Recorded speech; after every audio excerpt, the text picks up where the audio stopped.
출애굽기 40장 33절 한 절 말씀 읽도록 하겠습니다. 출애굽기 40장 33절 말씀입니다. 함께 읽겠습니다. 그는 또 성막과 제단 주위 뜰에 포장을 치고 뜰문의 휘장을 다니라. 모세가 이같이 역사를 마치니. 아멘. 우리 한번 인사합시다. 반갑습니다. 잘 주무셨죠? 이번 주말까지는 좀 쌀쌀한 것 같습니다.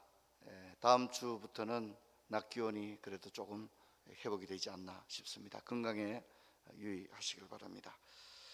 어제 창세기 말씀했는데 중요한 것은 오경이 기초가 된다는 거 기억나셨죠? 굉장히 중요하고, 오경의 너비임의 첫 번째 책이 여호수아였다. 그리고 케투빔의 첫 번째 책이 시편이었다. 그런데 너비임과 케투빔의 첫 번째 책인 여호수아와 시편의 이야기는 똑같은 이야기다. 기억나시죠? 말씀을 즐거워하고 지켜 행하면 형통할 것이다. 이것을 이야기하고 있는 것입니다. 그리고 이제 창세기에 중요한 그 하나님의 말씀, 부르심이 두 가지가 있다고 했습니다. 아담아, 네가 어디 있느냐? 지금 주님이 우리에게 묻고 있는 거죠. 우리에게, 임 목사, 너 지금 어디 있느냐? 너 지금 어디 있느냐 말은 너 지금 뭐 하고 있느냐 이런 얘기죠, 그죠? 그걸 묻는 겁니다. 그 다음에 뭐라고 물었죠? 내 자신에 대해서, 너 지금 요즘 어떻게 살고 있니? 너 지금 어디서 뭐하니? 아담아, 네가 어디 있느냐? 하나님, 내가 부스스므로 두려워하여 숨었나이다. 그리고 또 하나님이 어떤 질문 듣죠? 네 아우 아벨이 어디 있느냐? 너 아버지 어디 있느냐? 너 어머니 지금 어디 있느냐? 너 동생 지금 어디 있느냐? 너 아들, 너 자식들 지금 어디 있느냐? 하나님, 내가 아우나 지키는 자입니까? 그렇게 대답을 했죠. 그게 오늘 우리의 모습을 어쩌면 진짜 섬찟할 정도로 우리에게 비춰주지 않느냐, 그렇게 생각을 합니다. 이런 것들을 생각하면서 성경을 읽어 나가시면 좋겠다 생각합니다. 오늘은 출애굽기입니다. 우리가 하루에 성경 한 권씩 요약하면서 빠르게 나가게 되어집니다. 여러분, 창세기에서는 이렇게 이야기를 하고 있습니다. 하나님이 그들에게 복을 주시며 하나님이 그들에게 이르시되 생육하고 번성하여 땅에 충만하라. 땅을 정복하라. 바다의 물고기와 하늘의 새와 움직이는 모든 생물을 다스리라. 이렇게 얘기를 하셨습니다. 이게 창세기 1장 28절의 문화명령입니다. 문화명령. 프레젠테이션을 좀 예쁘게 만들어 주셔야 됩니다. 그래야 읽기가 좋습니다. 자, 하나님이 그렇게 생육하고 번성하여 땅에 충만하라 그랬는데 어떻게 되었죠? 출애굽기는 그 답을 주고 있습니다. 어떻게 그렇게 하라 했는데 어떻게 되었습니까? 창세기가 주로 뭡니까? 빛이 있으라 하니까 빛이 있었고 이래야 되잖아요. 그럼 하나님이 뭡니까? 생육하고 번성하여 땅에 충만하라. 그럼 어떻게 돼야 됩니까? 하나님 말씀대로 돼야 되잖아요. 근데 그걸 대답을 해주고 있는 거예요. 대답을 해주고 있는 거예요. 그래서 출애굽기 1장 7절 보면 이스라엘 자손은 생육하고 불어나 번성하고 매우 강하여 온 땅에 가득하게 되었더라. 이렇게 이야기하는 거예요. 이런 것들이 성경이 그냥 쓰여 있는 것 같아도 다 이 해답을 정확하게 주고 있는 겁니다. 그래서 여러분, 이제 출애굽기는 어떤 성경이냐, 이제 쉽게 한번 생각해 봤습니다. 출애굽기는 어떤 성경이냐, 이런 겁니다. 출애굽기는 이스라엘은 누구인가를 이야기하는 겁니다. 이스라엘이 누구인가? 이스라엘은 어떤 민족인가? 다른 말로 하면 우리는 누구인가? 신자들은 어떤 존재인가? 어떤 사람인가? 이것을 출애굽기가 이야기를 해주고 있는 거예요. 그런가 하면 또 출애굽기는 하나님은 어떤 분인가를 이야기해 줍니다. 하나님은 어떤 분인가? 실제로 모세가 하나님에 대해서 물었을 때 나는 스스로 있는 자니라. 또 하나님이 여호와라는 자기 이름을 가르쳐 주기도 했죠. 내가 누구인지를 알고 하나님이 어떤 분인지를 알고 하나님과 내가 어떤 관계인지를 알게 되면 올바른 예배가 세워지게 됩니다. 여러분, 예배는요, 하나님과 나와의 관계를 설명해 주는 겁니다. 우리 이제 적절한 표현은 아니지만 용서하고 들으십시오. 우리 종종 이제 내 배우자를 소개할 때 뭐 그런 얘기 하잖아요. 한 집에 같이 사는 사람입니다. 같은 이불 덮고 사는 사람입니다. 이렇게 설명할 때가 있죠. 새벽에는 뭐 거의 여러분이 표정이 없으시네요. 우리 그렇게 설명하잖아요, 그죠? 그러면 하나님과 내가 어떤 관계입니다를 어떻게 설명합니까? 하나님과 내가 이런 관계입니다. 그게 예배입니다, 여러분. 예배. 그게 예배입니다.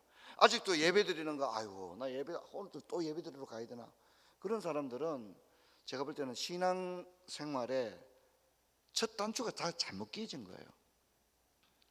여러분, 자녀들이 예배 안 드리고 뭐 자기 마음대로 한다, 아유 그놈 짜서 고집도 세다. 아닙니다.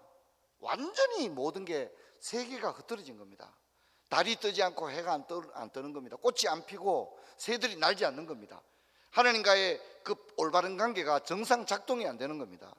그러니까 부모들은 자식들을 위해 어떻게 됩니까? 가슴에 멍이 들도록 기도를 해야 되는 거예요. 애들 군대 보내놓고 시집 보내놓고 애들을 낳아놓고 여러분 왜 책임을 안 집니까? 눈물을 흘리면서 기도해야 됩니다. 저는 우리가 봄, 가을에 40일 특세하는 거, 부모가 할 수 있는 최고는 자식들을 위해서 피눈물을 흘리면서 기도하는 것이다, 그렇게 생각합니다. 출애굽기는 이스라엘은 누구인가, 하나님은 어떤 분인가를 너무 정확하게 보여줍니다. 그래서 이스라엘은 누구입니까? 이스라엘은 어떤 존재입니까? 존재론적으로 이스라엘은 고된 노동으로 말미암아 탄식하여 부르짖었다는 겁니다. 그럴 때 탄식하여 부르짖을 때 누가 응답해 주더라고요? 하나님이 응답을 해 주더라는 거죠. 여러분 자녀들이 막 힘들고 어려울 때 누가 달려옵니까? 경찰서 아이가 있으면 누가 달려옵니까? 경찰서에서 누구한테 연락합니까? 학교 선생님한테 연락합니까? 학교 선생님한테 연락 안 합니다. 누구한테 합니까? 보호자한테 합니다. 보호자. 법적 책임을 가진 사람에게 전화를 하는 거예요. 그렇죠, 그죠? 그렇지 않습니까? 이스라엘이 고통스러울 때 막 부르짖는 거예요. 그때 그게 하나님께 상달이 되는 거예요. 이게 우리의 관계입니다. 여러분, 우리는 다른 데 부르짖지 안 됩니다. 인생의 키를 하나님이 가지고 계신 줄로 믿습니다. 할렐루야. 딴 데 뭐 백날 얘기해봤자 뭐 어떻게 하겠어요? 뭐 어떻게 하겠어요? 여러분, 인스타그램에 아무리 자기 사진 올리고 맛있는 거 먹는 거 올리고 희한한 커피 막 코끼리가 쌓는 커피 막 이런 거 올려봤자 아무 사람들이 알아줘봤자 아무 소용 없어요. 하나님이 아셔야 돼요. 부르짖었을 때 하나님께 상달되는 거예요. 할렐루야. 우리 아멘 크게 합시다. 할렐루야. 그거 잊지 마십시오. 자, 그런데 하나님은 어떤 분입니까? 하나님은 이렇게 말합니다. 이 본문을 내가 적지 않은데 다 출애굽기에 나오는 말씀들입니다. 하나님이 그들의 고통 소리를 들으시고 언약을 기억하사 이스라엘을 돌보셨고, 이렇게 우리 한번 답시다. 들으시고 기억하사 돌보셨고. 왜 그렇게 합니까? 하나님과 우리와의 관계가 있기 때문이겠죠, 그죠? 이것을 잘 이야기해 주는 겁니다. 제가 오늘 뭐라 했습니까? 내가 누군지를 알고 하나님이 누군지를 알고 하나님과 나와의 관계가 어떤 관계인지를, 그 정체성을 분명히 알게 되면 무엇이 분명하게 세워진다고요? 예배가 분명히 세워집니다. 그래서 출애굽기는 뭡니까? 한번 따라합시다. 예배가 세워지는 과정. 예배가 세워지는 과정을 이야기합니다. 여러분, 예배가 세워지려면 어떻게 돼요? 규칙이 있어야 되겠죠. 그래서 율법을 주신 거예요. 또 예배를 올바르게 세우려면 뭐가 있어야 돼요? 하나님을 만날 곳이 있어야 되겠죠. 그게 뭡니까? 성막을 짓는 거예요. 그래서 출애굽기는 하나님과 우리가 만나는, 내가 누군지를 알고 하나님이 어떤 분인지를 알게 되었을 때 하나님과 우리 사이에 필연적으로 세워지는 이 예배의 관계가 출애굽기를 통해서 보여주고 있는 거예요. 그래서 우리 한번 보도록 하겠습니다. 출애굽기는 40장으로 이루어져 있습니다. 40장으로 이루어져 있는데 먼저 1장부터 18장까지는 누구를 섬길 것인가에 대한 예배 전쟁이 나옵니다. 바로를 섬기라고 막 압박을 하는 거예요. 너희들이 바로를 섬겨라, 막 이렇게 압박을 하는 거야. 프레셔를 막 가하는 거예요. 그러면 여호와를 섬길 것인가 바로를 섬길 것인가, 막 이 사이에 엄청난 전쟁이 일어나서 모세가 뱀을 지팡이를 만들기도 하고 핏빛으로 변하기도 하고, 이건 다 예배 전쟁입니다. 예배 전쟁. 누구를 섬길 것인가? 내가 섬길 것은 저 이집트의 신들인가? 아니면 여호와인가? 그 신들의 전쟁, 예배의 전쟁이 1장부터 18장까지 전개되는 거예요. 정답은 뭡니까? 여호와를 섬기는 거예요. 실제로 모세도 바로왕 앞에 가서 뭐라고 합니까? 우리 한번 싸워봅시다 이런 얘기 했어요? 아니죠. 우리는 좀 멀리 가서 여호와를 섬기고 싶다. 다른 말로 뭐예요? 여호와를 예배하고 싶다. 그렇게 하는데 바로가 안 놔주는 거예요. 그리고 어떻게 해요? 영적 싸움이 일어나죠. 지금 우리 가족들 남편 교회 안 나오고 자식들 교회 안 나오는 거 다 영적 전쟁입니다. 누구를 섬길 것인가? 어둠의 권세 잡은 자들이 우리 자녀들이 교회 앞에 나오는 걸 막고 있는 겁니다. 다른 가족들이 교회 못 나오도록 막고 있는 겁니다. 근데 거기에 대해서 여러분이 어떤 생각을 가져야 됩니까? 영적 민감성을 가져야 됩니다. 할렐루야, 할렐루야. 그럴 수도 있다고 생각해서는 안 됩니다. 눈물로 기도해야 됩니다. 눈물로 기도해야 됩니다. 그 다음에 출애굽기 19장부터 24장은 제가 아까 얘기했죠. 이제 정답이 나왔죠. 여호와를 섬기게 된다. 그럼 여호와를 어떻게 섬깁니까? 밑도 끝도 없이 섬깁니까? 규칙이 있어야 될 거 아니에요. 그렇죠? 원리가 있어야 될 거 아니에요. 방법이 있어야 될 거 아니에요. 그게 뭡니까? 율법입니다. 그 중에 10계명이 들어있습니다. 19장부터 24장에 걸쳐서 하나님을 섬기는 방법과 기준과 원리를 제공하는데 그게 바로 율법입니다. 자, 그러면 어떻게 됩니까? 이제 하나님을 예배해야 되잖아요. 그렇죠? 그죠? 그러면 예배드릴 공간이 뭡니까? 성막을 짓는 이야기가 25장부터 40장에 걸쳐서 나오는 거예요. 이렇게 생각하면 우리가 다음에 이제 출애굽기 읽을 때 그렇구나 쉽게 이해할 겁니다. 자, 그러면 성전 건축의 시작부터 완공까지를 살펴보면 이렇게 됩니다. 출애굽기 25장부터 40장까지가 성전 건축인데 이것도 세 단계로 나눕니다. 먼저 하나님이 이렇게 지어라 여호와께서 모세에게 이르시되 뭐 이렇게 하고 저렇게 하고 막 이렇게 얘기를 합니다. 하나님이 설계도를 25장부터 31장에 이야기합니다. 그럼 그렇게 하면 되는데 인간들은 꼭 불순종을 하거든요. 하나님이 하는 대로 하면 되는데 반드시 비틀어 버리는 거예요. 무너뜨려 버리는 거, 뒤돌아서 버리는 거예요. 그게 뭡니까? 금송아지 사건이 일어나 버리는 거예요. 하나님을 올바르게 예배해야 되는데 금송아지는 올바르게 예배하는 겁니까? 사단이 기뻐하는 겁니까? 반드시 그런 일이 일어나더라는 거예요. 하나님이 설계대로 이제 하면 되는데 그래 안 해요. 그게 우리 인간의 모습이에요. 사람들이 그래요. 안 하려고 합니다. 진짜 영적으로 필요한 건 안 하려고 그래요. 안 하려고 그래요. 어린애들도 안 하려고 그러고 어른들도 안 하려고 그래요. 죽을 때까지 안 하려고 그래요. 그게 불순종입니다. 불순종. 그게 금송아지 신앙입니다. 참 두려운 거죠. 자, 그래서 금송아지 사건 이후에 다시 35장부터 40장에는 이제 다시 순종하는 모습을 보여주고 있는 겁니다. 여러분, 성막 건축이 우리에게 주는 교훈을 한 번 더 들여다보면 이렇게 되어집니다. 먼저 출애굽기 35장부터 31장은 계속해서 어떤 말씀이 나오느냐면 여호와께서 모세에게 말씀하여 이르시되, 이 말이 계속해서 나옵니다. 그래서 출애굽기 25장 1절, 30장 11절, 30장 17절, 22절, 34절, 31장 1절, 출애굽기 31장 12절 다 똑같은 말입니다. 여호와께서 모세에게 이르시되, 하나님의 그 모든 설계도를 보여주는 겁니다. 자, 그런데 이제 금송아지 사건 이후에 다시 이제 성전 건축을 순종하게 되어지는데 그때는 여호와께서 모세에게 말씀하신 대로 되니라 자꾸 이렇게 나오는 거예요. 빛이 있으라 하심에 빛이 있었더라 이렇게 얘기하는 것처럼 여호와께서 모세에게 말씀하여 이르시되 라고 얘기했는데 후반부에 35장에서 40장에 보면 여호와께서 모세에게 명령하신 대로 되니라, 명령하신 대로 되니라. 40장 19절, 21절, 23절, 25절, 27절, 29절 또 32절에 모세에게 말씀한 대로 되니라 그렇게 나오는 거예요. 참 이게 중요한 거죠. 그래서 우리가 어제 들었던 말씀 기억납니까? 여호와의 율법을 즐거워하고 그대로 지켜 행하면 네가 형통하리로다. 요 구조가 있다고 그랬잖아요. 그죠? 이것도 똑같습니다. 여호와께서 모세에게 이르시되라고 하니까 어떻게 해요? 모세에게 말씀하신 대로 되니라.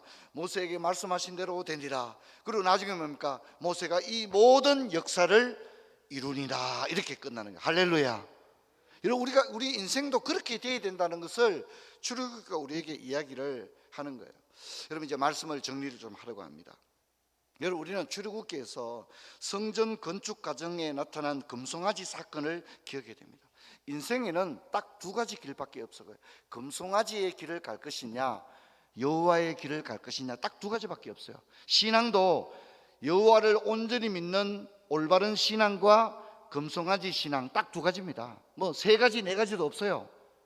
그래서 우리는 내 자신을 생각해야 됩니다. 우리 가정은 금송아지 집이냐, 여호와를 온전히 믿는 순종의 신앙의 집이냐, 여러분 자신을 돌아봐야 합니다. 여러분 자녀들도 마찬가지입니다. 어떤 신앙을 가지고 있는지를 생각해야 됩니다. 인생에는 두 가지입니다. 하나님의 뜻대로 살 것이냐, 내 뜻대로 살 것이냐. 내 뜻대로 사는 게 금송아지입니다. 다음 그림 한번 볼까요? 여러분, 우리가 우리 인생의 성전을 건축하고 일가를 이루어 나가는 과정에 반드시 금송아지의 유혹이 있다는 걸 잊어버려야 합니다. 많은 사람이 잘 가다가 어디로 빠져버린다고요? 금송아지로 빠져버립니다. 목사, 장로, 권사들도 금송아지가 많아요. 다 그렇게 가는 거예요. 말도 안 되는. 지금 우리 시대도 다 금송아지로 갑니다. 제가 말씀드렸죠? 영국 감리교회는 아내와 남편이라는 단어를 사용하지 않기로 했다. 그럼 성경 어떻게 읽습니까? 아저씨, 아줌마라고 읽습니까? 그러면? 지금 그러고 있습니다. 기가 막힌 일입니다. 이거 우리나라도 예외가 아닙니다. 여러분, 우리나라가 보수적인 나라가 아닙니다. 예전에 우리나라가 굉장히 보수적인 나라였어요. 지금은 어떻게 해요? 굉장히 전 세계에서 가장 리버럴한 나라입니다. 얼마나 사람들의 사고가 자유로운지 몰라요. 기존의 전통의 가치를 다 무너뜨리고 막 그냥 하나님을 대적하는 그런 나라입니다. 얼마나 무서운지 몰라요. 제가 학교에서 강의하고 있는데 학생들 만나보면요, 기가 막힙니다. 이 학생들이 앞으로 어떻게 목사가 되어서 전도사가 되어서 교회에서 가르치면 앞으로 한국교회 어떻게 되겠나, 진짜 걱정이 이만저만이 아니에요. 진짜 그렇습니다. 저는 학교에서 좀 안 좋은 소리 듣고 인기 없는 소리 들어도 하나님의 욕 들어도 하나님 말씀대로 올바르게 가르쳐야 되겠다. 제 기준이 아주 분명합니다. 동료 교수들 사이도 마찬가지입니다. 젊은 교수님들 생각이 얼마나 자유로운지 모릅니다. 기가 막힙니다. 지금 우리나라가 지금 그렇습니다. 우리 교단도 마찬가지입니다. 우리나라의 합동고신이 가장 보수적이잖아요. 그렇지 않습니까? 합동고신도 막 무너지고 있습니다. 보수성이 막 무너지고 있습니다. 저는 그 현장을 두 눈으로 보고 있습니다. 얼마나 무서운지 모릅니다. 사람들이 뭐라 하는지 압니까? 아이고 목사님, 임 목사님, 요즘 시대가 어떤 시대인데 그런 소리 하고 앉았습니까? 나보고 그런 얘기예요. 지금 기가 막힌 얘기 하고 있는 거 아닙니까? 여러분, 우리 시대는 아무리 바뀌어도 우리는 하나님의 말씀이 우리에게 무엇이라고 교훈하고 있는지를 주목하게 되기를 주의 이름으로 축원합니다. 축원합니다. 안 그럴 것 같으면 교회 만대 나옵니까? 유명한 교수 강의나 듣고 있지 만대 교회 나와요? 교회 나올 필요 없지 않아요? 세상이 바뀌는 거 알려면 세상으로 가야지 왜 교회로 옵니까? 여러분, 잊지 마십시오. 저는 참 두렵다는 생각을 합니다. 우리 교회도 예외가 아닙니다. 지금 우리 교회가 예전에 초등학교 입학을 30명씩 했습니다. 지금 저출산 때문에 원래 입학이 14명밖에 안 됩니다. 작년에 유아 세례를 2명밖에 못 줬어요. 지금 심각한 문제입니다. 우리 교회도 급속히 고령화되고 있는 거예요. 여러분, 우리 교회가 비교적 젊은 교회지 않습니까? 대구 시내에서도 우리 교회처럼 젊은 교회, 어린이들 많은 교회 찾아보기 어렵습니다. 그런데 지금 우리 교회도 이렇게 급속히 고령화되고 있는데 오죽하겠습니까? 여러분, 저는 교회의 장래, 한국 교회의 장래를 생각하면 참 늘 두렵다는 생각이 들고 지도자로서 참 두렵다는 생각을 하게 됩니다. 금송아지 종교가 판을 치고 있습니다. 많은 사람들이 금배지 달고 있습니다. 금송아지 달고 있어요. 자기가 금송아지 길을 가고 있는 거예요. 아이고 목사님 뭔 그런 소리 합니까? 세상이 지금 어떤 세상인데. 여러분, 그런 얘기 하면 안 됩니다. 그런 얘기는 국회의원들하고 하시고요, 목사님은 어떻게 해요? 성경에, 제가 할 일은 성경에 나와 있는 걸 여러분에게 올바르게 가르치는 게 저에게 주신 사명인 줄로 믿습니다. 그게 제가 있을 자리다, 그렇게 생각합니다. 하나님의 설계대로 만든 가정이 되기를 주의 이름으로 축원합니다. 축원합니다. 여러분 가정이 금송아지 쪽으로 간다 생각하거든 오늘부터라도 금식하세요.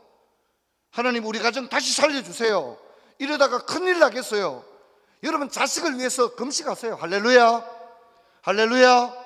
금식하세요. 금식을 하셔야죠. 주일학교 교사 진짜 중요한 직분입니다.